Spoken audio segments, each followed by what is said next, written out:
This marks the ending of our time together for this retreat.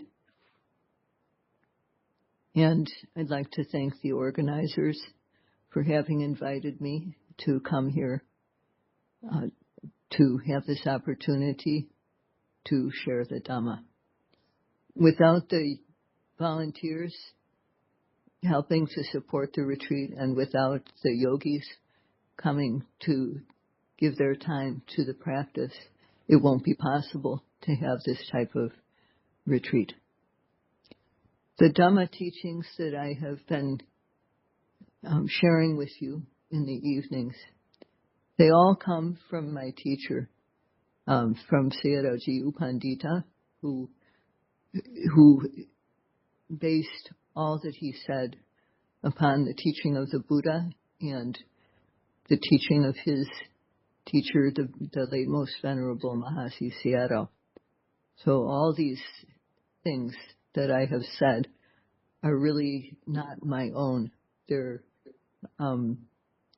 They are talks that I've translated or talks that I've heard, and this is my teachers said it the best. So, and also the Buddha said it the best. So I try to use these teachings.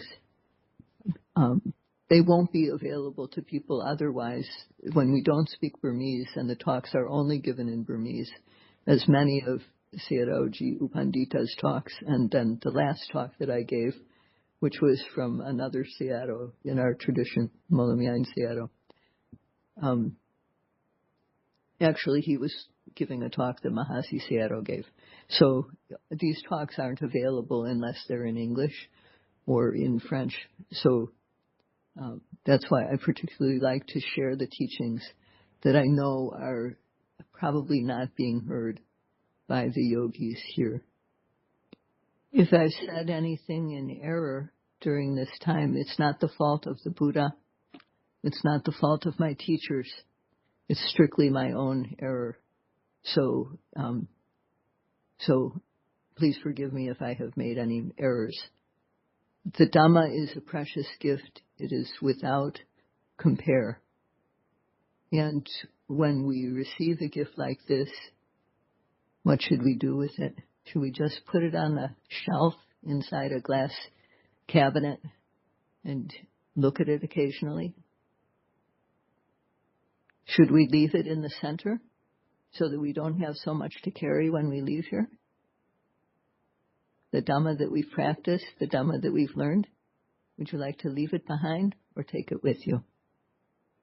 So the Dhamma gift is something that should be used. So take it with you and use it every day. It only gets better when you use it, not like other gifts. Material gifts get old, they get broken, they can be completely used up, but the Dhamma is not like that. The Dhamma that we practice is something that only gets better the more we use it. So I hope that you all will get maximum use out of the Dhamma throughout your lifetime and gain the highest peace of Nibbana.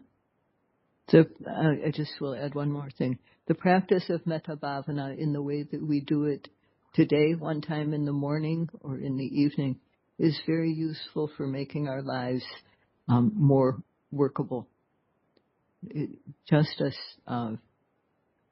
Even that much can help to make our relationships at home, at work, and wherever we are easier.